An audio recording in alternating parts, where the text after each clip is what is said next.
Bonjour Vadim Boychenko, merci à vous d'être avec nous sur BFM TV. Première question très simple et que tout le monde se pose. À l'heure où nous parlons, est-ce que Mariupol est tombé aux mains des Russes? Mariupol a été et restera la ville ukrainienne. Nos gars courageux tiennent la ville et au-dessus de la ville, c'est toujours la bannière ukrainienne qui flotte. Mais quelles sont les toutes dernières informations en votre possession sur les combats qui sont en cours? Les combats restent et se déroulent depuis le début de la guerre.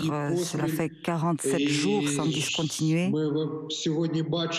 Aujourd'hui, nous voyons que les forces qui nous attaquent sont supérieures aux forces de nos défenseurs, mais nos défenseurs tiennent fermement les limites de notre ville. Pour vous, ça n'est pas une question d'heure. La chute de Mariupol n'est pas inéluctable. Nous estimons que Mariupol était et restera la ville ukrainienne. Nous attendons à ce que les forces armées ukrainiennes puissent avoir suffisamment de force pour contre-attaquer, pour débloquer la ville. Vous arrivez à dire aujourd'hui combien de combattants ukrainiens sont toujours dans Mariupol et font toujours face aux Russes dans Mariupol? Suffisamment pour tenir depuis 47 jours. Nous pouvons dire combien de forces attaquent notre ville. C'est une armée dont le nombre dépasse notre armée de plusieurs fois. Il y a 15 000 militaires de la Fédération de Russie qui, depuis 47 jours, ont pour objectif de prendre le contrôle de la ville, mais nos gars tiennent la ville, tiennent la défense et la ville reste ukrainienne. On a eu plusieurs sources hier, notamment du côté ukrainien, qui nous disaient par exemple que les combattants ukrainiens manquaient de munitions, que ça devenait de plus en plus compliqué et qu'ils n'arriveraient pas à tenir dans ces conditions-là. Ça n'est pas ce que vous nous dites aujourd'hui? Aujourd'hui, les responsables militaires travaillent afin d'assurer tout le nécessaire aux défenseurs de la ville. Nous savons qu'ils travaillent là-dessus, nous savons que c'est compliqué, mais nous attendons le moment où les défenseurs reçoivent cette aide et nous attendons qu'il y ait suffisamment de force pour restaurer nos frontières telles qu'elles étaient au début de la guerre. Donc vous reconnaissez d'une certaine manière que les Russes contrôlent en partie Mariupol? C'est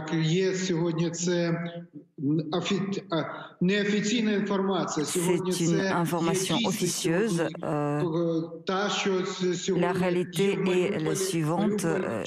Mariupol est partiellement occupé et partiellement sous le contrôle des forces armées ukrainiennes. Il y a quelques heures encore, Volodymyr Zelensky réclamait aux Occidentaux plus d'armes, notamment pour faire échouer le siège de Mariupol. Vous réclamez cela aussi? Plus d'armes, plus de munitions? Pour vous, il n'est pas trop tard, les Occidentaux peuvent encore faire quelque chose pour Mariupol? Aujourd'hui, nous ne demandons qu'une chose. Si nous voulons que nous puissions défendre l'Ukraine, si nous voulons que l'Europe ne tombe pas, si nous voulons que les Ukrainiens restent une nation, il faut soutenir l'Ukraine, il faut soutenir Mariupol. Si l'Ukraine tombe, l'Europe tombera. Si Mariupol tombe, l'Ukraine tombera. Il faut donc soutenir l'Ukraine, il faut soutenir Mariupol, il faut soutenir les forces armées ukrainiennes qui se défendent contre la force ennemie qui veut occuper l'ensemble de notre pays. Nous considérons que la Russie, aux frontières de notre État, aujourd'hui, ne s'arrêtera pas là. Et lorsqu'elle ira plus loin, le monde entier devrait se réveiller pour comprendre que la guerre mondiale est déjà en cours et qu'il faut s'y impliquer et qu'il faut apporter toute aide et les armes qui sont disponibles en Europe pour arrêter cette guerre tant qu'elle est dans les limites de l'Ukraine. Monsieur le maire, les troupes pro-russes ont clairement menacé d'employer des armes chimiques pour chasser les combattants ukrainiens de Mariupol. D'après vos informations aujourd'hui, est-ce que ces armes chimiques ont déjà servi à Mariupol? Aujourd'hui, nous savons qu'il y a eu une tentative d'utiliser quelque chose, des matières. Il se trouve que les gars ont été touchés grièvement, mais nous n'avons pas à ce jour de possibilité d'affirmer à 100% de quelle matière il s'agit, quelle arme a été utilisée.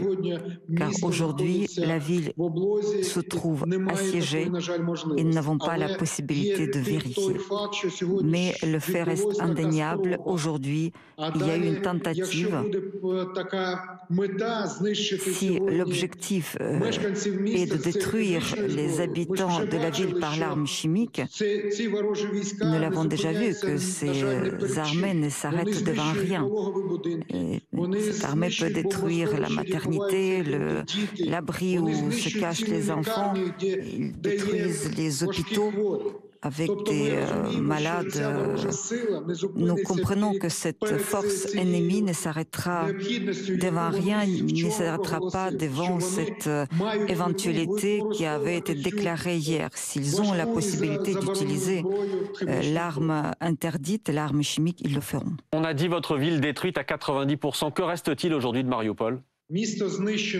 La ville a été détruite, donc les bâtiments d'infrastructures critiques étaient touchés à 90%. 60%, ce sont des tirs directs, de l'artillerie, de l'aviation, des tirs. 60% des bâtiments ont été détruits, 40% ont été déjà enregistrés comme des crimes de guerre. Ce sont des bâtiments qui ont été détruits et qui seraient impossibles à restaurer. Aujourd'hui, nous avons des photos et des vidéos, toutes les preuves de cette armée qui a détruit nos maisons. Vous nous dites ce soir qu'il reste 120 000 habitants à Mariupol. Combien sont morts depuis le début de la guerre, d'après vos informations ? Au 21 mars, nous avons fixé la statistique officielle. À l'époque où nous pouvions encore le faire, à l'époque, les services communaux travaillaient encore de manière concertée. Après, les combats de rue ont commencé. Il est devenu difficile de fixer tous les crimes de guerre, mais nous avons vu et nous comprenons qu'il s'agit des milliers d'habitants civils qui ont été tués par l'artillerie, par l'aviation et qui étaient dans les rues de la ville. Selon nos estimations, donc les estimations optimistes qui sont terrifiantes, aujourd'hui, malheureusement, nous pouvons parler de 21 000 personnes qui étaient déjà tuées dans la ville de Mariupol, donc des habitants pacifiques. Quel bilan pouvez-vous faire de la frappe qui a visé ce théâtre de Mariupol? C'était il y a plusieurs semaines maintenant. On n'a pas eu de bilan vraiment très précis jusqu'à maintenant. Est-ce que vous pouvez en faire un aujourd'hui? Donc il y a des témoignages qui nous rapportent ce crime commis par les forces armées russes qui ont utilisé cet avion et qui ont lâché ces bombes. Les témoins disent que cela s'est produit au moment où on préparait à manger. Il y avait plus de 300 civils qui se trouvaient là et qui sont malheureusement morts suite à ce bombardement. Comment survivent ceux qui sont toujours aujourd'hui à Mariupol? Ils survivent. Difficilement. C'est très difficile d'imaginer comment ça se passe. Ils n'ont pratiquement plus d'eau, pas d'électricité, pas de connexion. Donc il s'agit bien de la survie. Ils vivent l'enfer et comme je l'ai déjà dit, je le souligne encore une fois, si nous voulons imaginer l'enfer, si nous voulons imaginer ce qui se passe à Mariupol, pensez à Boutcha et multipliez par 10 et vous aurez ce qui se passe à Mariupol aujourd'hui. Monsieur le maire, où êtes-vous, vous, aujourd'hui? Je suis actuellement à la disposition entière de l'administration militaire dès le début de la guerre. Donc on a introduit l'état de guerre et nous travaillons en interaction complète pour évacuer la population dans la mesure du possible. Nous travaillons pour sauver toute vie qui reste encore dans la ville de Mariupol. Mais vous n'êtes plus à Mariupol, vous ne pouvez plus vous trouver à Mariupol vu les risques, vu les bombardements? Aujourd'hui, le deuxième risque de Mariupol, c'est que le risque est occupé. Les forces armées sont là-bas, ils essaient de cacher leurs crimes, ils enlèvent les gens et il y a déjà des listes des personnes à fusiller qui sont utilisées. Ils recourent à la torture, ils tuent les gens qui, d'une manière ou d'une autre, travailler avec le pouvoir, qui étaient les fonctionnaires. Donc, ils sont en train de détruire aujourd'hui tout ce qui porte le nom du pouvoir. Donc, clairement et évidemment, vous nous dites aujourd'hui que votre vie est en danger. Je suis actuellement dans une ville, dans un endroit sécurisé. Et le danger est aujourd'hui dans toute l'Ukraine. Aujourd'hui, il n'y a pas une seule ville dans notre pays qui puisse être déclarée 100% en sécurité. Aujourd'hui, dans notre pays, il y a la guerre. Des groupes de diversion sont à l'œuvre et qui cherchent les fonctionnaires, et qui les enlèvent et qui les tuent. Monsieur le maire, comment vivez-vous personnellement, intimement, ce qui est en train d'arriver à votre ville? Mon attitude personnelle à l'égard de ce qui se passe, c'est le génocide qui a été fait dans notre ville pour détruire tout ce que nous avons réussi à construire pendant ces années d'indépendance de notre État. En 8 ans, la ville a beaucoup changé. Et ceux qui nous enviaient, qui enviaient les transformations de Mariupol, ils ne les supportaient pas. Et je pense qu'ils nous enviaient, et c'est pour cela qu'aujourd'hui, ils se vengent avec l'artillerie et les bombes. Ce qu'ils ont fait, c'est un crime de guerre. Et je le ressens personnellement, que dans 8 ans, je construisais une ville européenne et démocratique pour qu'elle devienne centre d'Europe. La réforme de décentralisation nous a permis de faire cela, nous a permis de changer cette ville. Nous avons eu beaucoup d'autres projets pour développer la ville, mais ils m'ont arraché le cœur. Ils ont volé mon rêve. Vous dites que Poutine est en train de se venger. D'après vous, que veut faire Vladimir Poutine de Mariupol? Il a déjà fait ce qu'il voulait de Mariupol, il l'a détruit. Le fait qu'il qualifie cela d'une opération de libération, nous parlons de génocide. Il n'avait aucune intention de libérer aucun habitant de Mariupol. Il n'avait qu'un objectif, détruire les habitants. Et cette guerre de libération est une guerre contre la population. C'est une guerre de libération contre les habitants civils. Il libère l'Ukraine des Ukrainiens. Merci beaucoup. Merci Vadim Boychenko d'avoir été en duplex avec nous sur BFM TV. Merci à vous. Et voilà donc pour cette interview enregistrée il y a quelques heures maintenant. Il faut revenir, Antoine Wittkin, sur ce que dit ce soir le maire de Mariupol. D'abord, il dit Mariupol n'est pas tombé et ne tombera pas. C'est la méthode Coué? Ce qu'on dit, c'est que Mariupol va probablement tomber bientôt. Les derniers défenseurs de Mariupol ne sont visiblement plus ravitaillés. On parlait de quelques hélicoptères qui parvenaient encore à apporter des munitions et à évacuer des blessés qui visiblement ne peuvent plus le faire. Donc il est vraisemblable que Mariupol finisse par tomber. Je pense qu'il y a une logique militaire à ça. Mariupol se trouve encerclé et assez loin finalement à l'arrière du front entre la Russie et les troupes ukrainiennes. Donc il y a une logique à ça.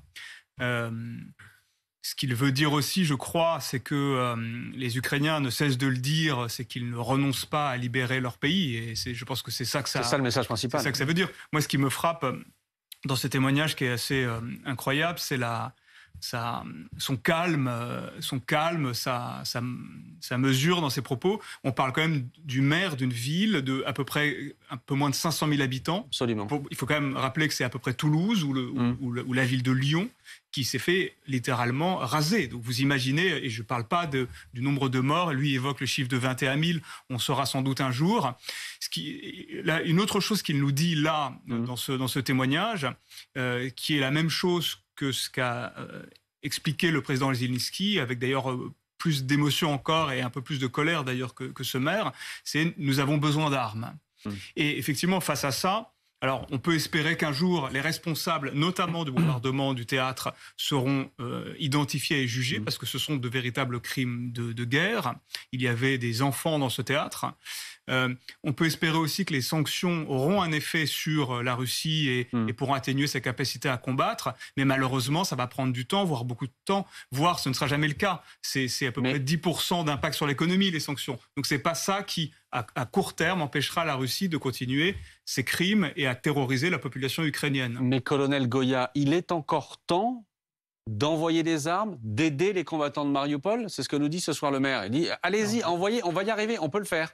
Non, Mariupol, c'est impossible. Mais ce qu'il veut dire, enfin, le seul espoir pour Mariupol serait que cette ville tienne encore suffisamment de temps, le temps que les forces ukrainiennes l'emportent sur les forces russes, les refoulent au moins de toute la zone sud, ou que l'armée russe s'effondre, etc. Mais en fait, c'est quand même très hypothétique, pour le moins. Et je pense qu'en réalité, oui, il veut dire, voilà, Mariupol redeviendra un jour, sera libéré un jour, quoi qu'il arrive. Voilà, maintenant, d'ici là, comme disait Antoine, c'est le seul moyen, au moins le plus rapide, de mettre fin à tout cela, c'est la victoire ukrainienne. C'est dans son discours. C'est, voilà, une fois que nous aurons vaincu l'armée russe, là, nous en aurons fini. Et pour ça, nous avons besoin d'aide, nous avons besoin d'armes. Antoine Wittgen, je voudrais vous soumettre la déclaration de la soirée. Elle vient de tomber à l'instant. Déclaration du président américain Joe Biden. C'est un mot important prononcé ce soir par le président américain qui parle donc au peuple américain et qui dit le budget de votre famille, votre capacité à faire votre plein d'essence. Rien de tout cela ne devrait dépendre du fait qu'un dictateur déclare la guerre et commet un génocide à l'autre bout du monde. Joe Biden va plus loin encore dans ses accusations, les accusations qu'il porte contre Poutine depuis des semaines maintenant. Ce soir et pour la première fois, il parle de génocide. Oui, c'est étonnant. Je ne suis pas sûr qu'il ait besoin d'entrer dans cette inflation verbale. Un génocide, c'est quelque chose d'assez précis. Que intellectuellement, il y ait dans la tête de Vladimir Poutine une négation de l'identité nationale ou de l'Ukraine comme État, c'est une chose. On n'est pas dans une logique d'extermination d'une race, d'une ethnie, d'un groupe de personnes en tant que tel. Il y a des crimes de guerre. Moi, je crois que par ailleurs, l'agression de l'Ukraine relève même du crime contre l'humanité. Cette notion de génocide me paraît pas extrêmement judicieuse. En revanche, pour revenir sur ce que Michel Goya disait à l'instant, effectivement, cette question de l'armement, je crois, est centrale parce que c'est ça qui, dans l'immédiat, permettrait à l'Ukraine de se défendre. Les Ukrainiens réclament des armes lourdes, c'est-à-dire notamment de l'artillerie, des missiles beaucoup plus puissants que ce qu'ils sont jusqu'à présent, dont par exemple des missiles anti-navires qui seraient notamment dans cette région-là, en tout cas à Odessa, qui n'est pas très loin de Mariupol, un moyen d'éviter des débarquements depuis la mer, des chars lourds. Et ça, les pays occidentaux sont maintenant en ordre dispersé. Et ça, j'imagine que Vladimir Poutine le sait très bien. Il voit très bien que dans cette guerre d'usure dans laquelle il est rentré, dans un conflit qui sera peut-être long, il a très bien compris qu'aujourd'hui, les Occidentaux sont en train, peu à peu, non pas de se diviser, mais en tout cas, le front uni de départ est en train, petit à petit, de subir les effets du temps. La question des sanctions est moins consensuelle qu'elle ne l'a été. On voit que les Occidentaux sont en ordre dispersé. Et la question de l'armement, c'est exactement la même chose. Il y a des pays qui veulent aller plus loin, quitte à prendre un risque, puisque, encore une fois, on est face à Vladimir Poutine qui a fixé, lui, sa ligne rouge, qui était l'absence de belligérance, selon ses mots, c'est-à-dire l'absence d'interférence. Donc, donner des armes, c'est déjà, d'une certaine manière, en tout cas, interférer dans le conflit. Donc, il y a des pays qui vont plus loin, et il y a des pays, comme la France ou l'Allemagne, qui sont beaucoup plus prudent, qui, je pense, voudrait éviter que le conflit dure trop longtemps, en se disant peut-être, et c'est de la réelle politique, encore une fois, moi je ne suis pas en position de décideur et je préfère être dans ma position que dans celle d'avoir à décider. Cette logique de réelle politique, c'est de se dire que finalement, si faute de combattants, on pourrait aboutir à une solution diplomatique. J'y crois pas beaucoup. Je pense qu'effectivement, il faut entendre ce que disent les Ukrainiens et leur fournir les moyens de se défendre. Mais encore une fois, je dis ça depuis ce plateau. J'ai une photo à vous soumettre, Antoine Wittkin. Regardez, photo diffusée ce soir par le président Volodymyr Zelensky d'un nouveau prisonnier en Ukraine. Cet homme s'appelle Viktor Medvedchuk. C'est un député et homme d'affaires ukrainien proche du président russe Vladimir Poutine. Il était en fuite depuis l'invasion russe en Ukraine, depuis le déclenchement de cette guerre. Il a donc été arrêté après l'opération spéciale des forces ukrainiennes. Qui est Medvedchuk et à quel point est-ce que son arrestation est symbolique ou importante? On a cessé de se demander ce que Vladimir Poutine voulait faire en Ukraine, dans ce qui est un conflit qu'on a considéré, nous, avec nos yeux d'occidentaux, comme immédiatement ingagnable, quand bien même l'opération militaire aurait pu fonctionner. De toute façon, on a très vite compris qu'on était face à un peuple ukrainien décidé à se défendre pour sa liberté et l'intégrité de son territoire. Du point de vue de Vladimir Poutine, il n'en allait pas exactement comme cela, puisque victime de sa propre idéologie, belliciste, niant l'identité ukrainienne, pour considérer qu'elle devait revenir à la Russie, eh bien, il s'agissait de mener une opération éclair en quelques jours, de remplacer, de faire tomber le pouvoir que Vladimir Poutine appelait lui-même néo-nazi, et de le remplacer par des gens à lui. Et cette personne, Medvedchuk, alors on n'en sait rien, ça a été fortement évoqué. L'idée que ça pourrait être quelqu'un comme lui, c'est un oligarque ukrainien, pro-russe, aux mains des Russes, acheté par les Russes, en affaires avec les Russes, et que donc ça aurait pu être lui qui aurait pu remplacer Volodymyr Zelensky. Donc son arrestation, c'est pas une nouvelle majeure, mais c'est pour Zelensky et pour les Ukrainiens, c'est quelque chose de quand même relativement non négligeable. C'est une des informations de la soirée que je voulais vous soumettre. Ça ne changera pas le cours de la guerre, colonel Goya. Non, bien sûr. Non, évidemment. Mais effectivement, c'était quelqu'un qui était un remplaçant possible dans le cadre d'un gouvernement mis en place par Vladimir Poutine, un nouveau gouvernement. Vous restez tous les deux avec nous, Antoine Wittkin, colonel Goya. On va reparler dans un instant évidemment de ce qui se passe en Ukraine, mais d'abord la présidentielle dans 12 jours, le deuxième tour. Et aujourd'hui, jusqu'à ce soir d'ailleurs, les deux candidats ont passé la journée à s'attaquer. Attaque à distance, vous allez voir ça. Dernière attaque en date, Emmanuel Macron à Strasbourg. Ce soir, meeting au pied de la cathédrale pour parler d'Europe. Je veux ici vous parler avec les mots du cœur et de la conviction pour vous dire pourquoi cette élection est aussi un référendum sur l'Europe. Elle l'est. Parce que, entre le projet que je défends et celui de la candidate d'extrême droite, les choses sont claires. La candidate d'extrême droite propose un projet nationaliste, ce qui n'est pas le patriotisme. Ce projet nationaliste, et je le dis ici, à quelques mètres de là où François Mitterrand a prononcé ces mots, parmi les derniers de son dernier mandat, le nationalisme, c'est la guerre. Et donc oui, le projet de l'extrême droite, c'est un projet de sortie du Conseil de l'Europe, c'est-à-dire de notre socle de valeurs et de droits. Sortir du Conseil de l'Europe, c'est sortir de l'Union européenne, puisqu'elle en est la constitution, le principe fondateur. Marine Le Pen attaquée sur l'Europe à plusieurs reprises aujourd'hui d'ailleurs par Emmanuel Macron. Elle lui a répondu ce soir sur TF1.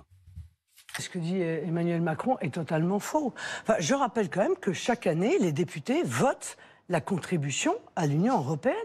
Et par conséquent, je suis navré de dire que ça veut dire qu'il nous explique que les députés sont obligés de voter, qu'ils ne pourraient pas s'y opposer. Cette contribution, elle a été augmentée de 50% en 5 ans. Est-ce que c'est raisonnable? Alors qu'il a déjà créé 600 milliards de dettes supplémentaires en 5 ans. Est-ce qu'il est raisonnable, alors qu'on demande aux gens de faire des efforts, de continuer à verser une contribution nette, je le rappelle, nette, car mon objectif n'est pas de baisser la contribution à l'Union européenne, mais de baisser la contribution nette.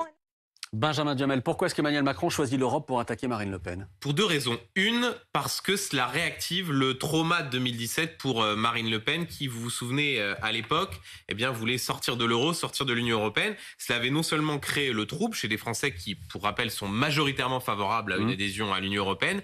Souvenez-vous, dans ce débat d'entre-deux tours où elle avait cafouillé en confondant monnaie unique, monnaie commune, l'écu, l'euro. Certes, elle a changé de position, mais Emmanuel Macron essaye de réactiver cette opposition qui existe